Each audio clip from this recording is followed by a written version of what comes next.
এদিকে ভারী বৃষ্টিতে বিপত্তি কলকাতা বিমানবন্দরে। বৃষ্টিতে পার্কিং বেতে জল জমে যায়।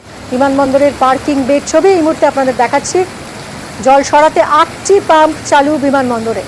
বিমানবন্দরের ভিতরে বেশ কিছু এলাকায় জল দাঁড়িয়ে যায়, তবে জল নেই বিমানবন্দরের রানওয়েতে। অনুপ আমাদের প্রতিনিধির সঙ্গে কথা বলবো। অনুপ, রানওয়েতে জল দাঁড়ায়নি যদিও, তাহলে ফ্লাইট ওঠানামায় কি এর কোনো প্রভাব পড়েছে? বিমান ওঠানামার ক্ষেত্রে কোনো রকম সমস্যা না হলেও, যেহেতু রানওয়েতে কোনো জল ছিল না, শুধু অ্যাপ্রন এবং পাশাপাশি অ্যাপ্রনের পাশাপাশি যে বে অর্থাৎ পার্কিং বে, সেই পার্কিং বেতে কিন্তু একেবারে জলমগ্ন হয়েছিল। দুদিনে টানা বৃষ্টি, যার ফলে কিন্তু এই জলমগ্ন হয়ে পড়ে পার্কিং বে এয়ারপোর্টের, এবং সেই পার্কিং বেতে যখন পরবর্তী ক্ষেত্রে জলমগ্ন হতে শুরু করে এয়ারপোর্ট কর্তৃপক্ষ, তারা 8টি পাম্প মেশিন লাগানো হয় যাতে কোনোভাবে রানওয়েতে জল না যায়, বিমান ওঠানামা সমস্যা না হয়। সেই কারণে পাম্প লাগিয়ে কিন্তু 8টি পাম্প লাগিয়ে সেই জল কিন্তু ইতিমধ্যেই বের করা সম্ভব হয়েছে।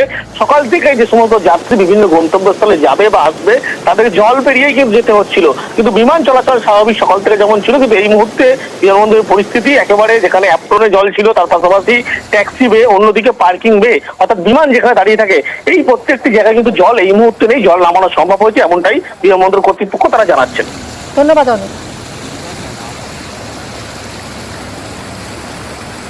সল্টলেক হওয়ার থেকে আরম্ভ করে আমাদের যে ওয়েটল্যান্ডগুলো ছিল, সেই ওয়েটল্যান্ডগুলো অনেক জায়গায় আগের থেকে, অনেক বছর আগের থেকে এগুলো সব এনক্রোচমেন্ট হয়ে গেছে। এইটা ন্যাচারাল জলটা এখন নামছে না।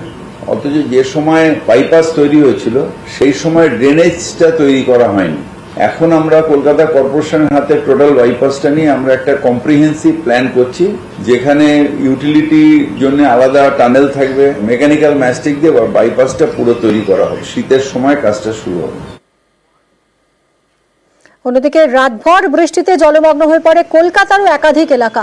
নিএম বাইপাস, ভিআইপি রোডের একাংশে জল জমে যায়। জলমগ্ন হয়ে পড়ে সেক্টর 5ও।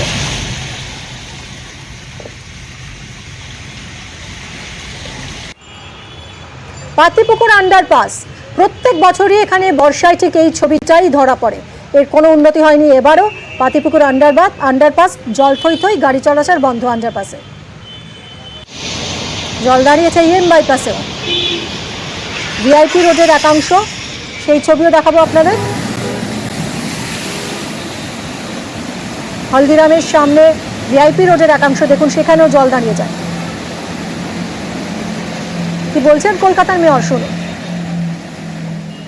কলকাতা পৌরসভা প্রস্তুত বলেই আপনারা সবাই সারা ভারতবর্ষের ছবি দেখাচ্ছেন, কিন্তু কলকাতার ছবি এত চেষ্টা করে দেখাতে পারছেন। পাতিপুর আন্ডারপাস তো চিরকালই হয়েছে, আজকে নয়। বেহালা এখনো কেআইপির কাজটা শেষ হয়নি। কেআইপির কাজ শেষ হয়ে গেলে ওটাও শুধরানো যাবে। আমার এমএমআইসি তারক সিং এবং ড্রেনেজ ডিপার্টমেন্ট এরা ডিসিল্টিংটাকে এত ভালো করে করেছে যে নর্মাল জল বেরিয়েছে, এবং অ্যাবনর্মাল জল হলে কয়েক ঘন্টা তো নিশ্চয়ই জমবে। নিশ্চয়ই কয়েকটা পকেটে এখনো আছে, 114 নম্বর ওয়ার্ডে, 127 নম্বর ওয়ার্ডে আছে। ওভারঅল যে জল জমার যেটা, সেটার থেকে কিন্তু এবার আমাদের পরিস্থিতিটা অনেকটা ভালো।